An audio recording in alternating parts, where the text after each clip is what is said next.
حبيباتي، العصير ديالنا وجد منعش ورائع.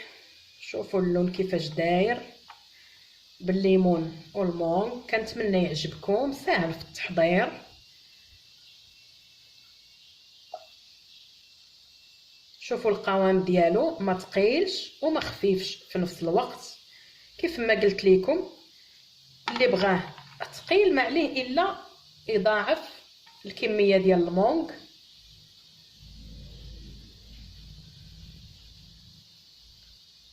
نذوقوا ونشوفوا كيفاش جا. بسم الله.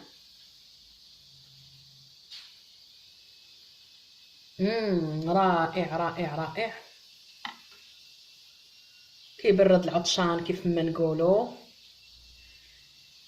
الا عجبكم الكبيدات ما تنسونيش من اللايك، واللي باقي ما اشتركش في القناه يشترك ويفعل زر الجرس ليصلكم كل جديد. شكرا للكبيدات على المشاهده، ونخليكم مع تتمه الفيديو. مع السلامه.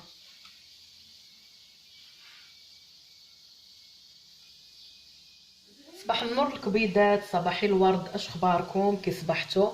كنتمنى تكونوا بخير وباحسن الاحوال ان شاء الله. الكبيدات غادي ندير عصير منعش واقتصادي.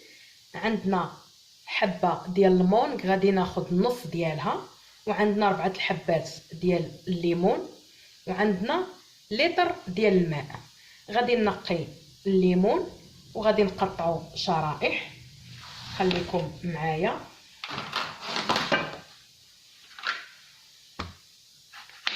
عصير البنات منعش كيجي اكثر من رائع.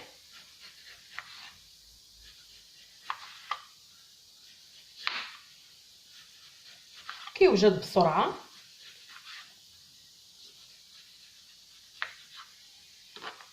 كنقطعوا حبه ديال الليمون على هذا الشكل هذا.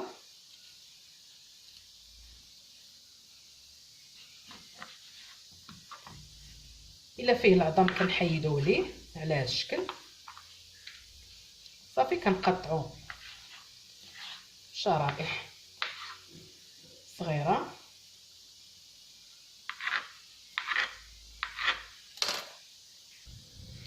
بعد ما قطعت الليمون كنهبطو في الميكسور.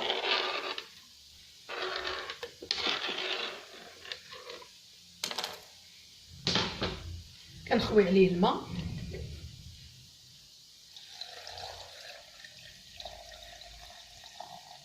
صافي وكنميكسيه.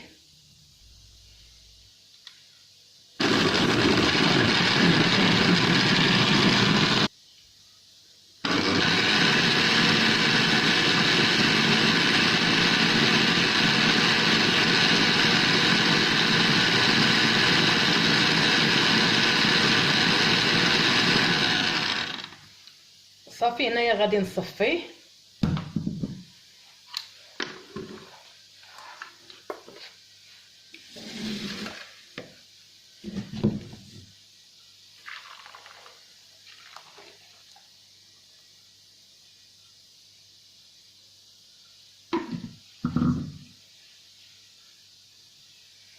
الا طحنتوه مزيان راه ما تحتاجوش تصفيوه. كاين اللي ما كيبغيش هذوك الحشائش ديال الليمون. ها علاش انا بغيت نصفيه. هنايا بعد ما صفيت الليمون، ها هو دابا غادي نزيد عليه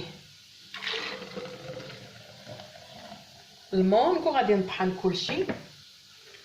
بالنسبه للحلاوه على حسب الذوق كيف ما ديما.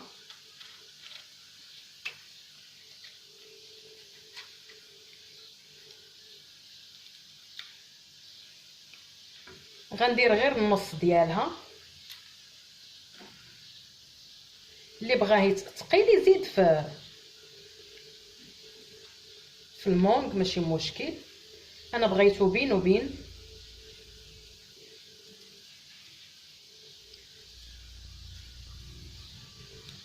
بالنسبه للبنات المونغ راه مسوس ماشي حلو، غير باش تعرفوا الحلاوه اللي غديروا.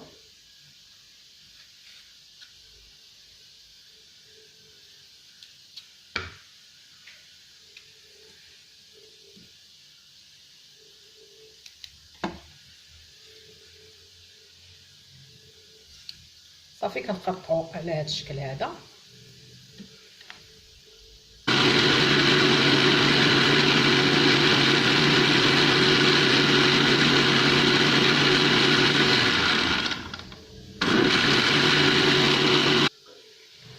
صافي هنايا غادي ندير القياس ديال السنيده اللي بغيت.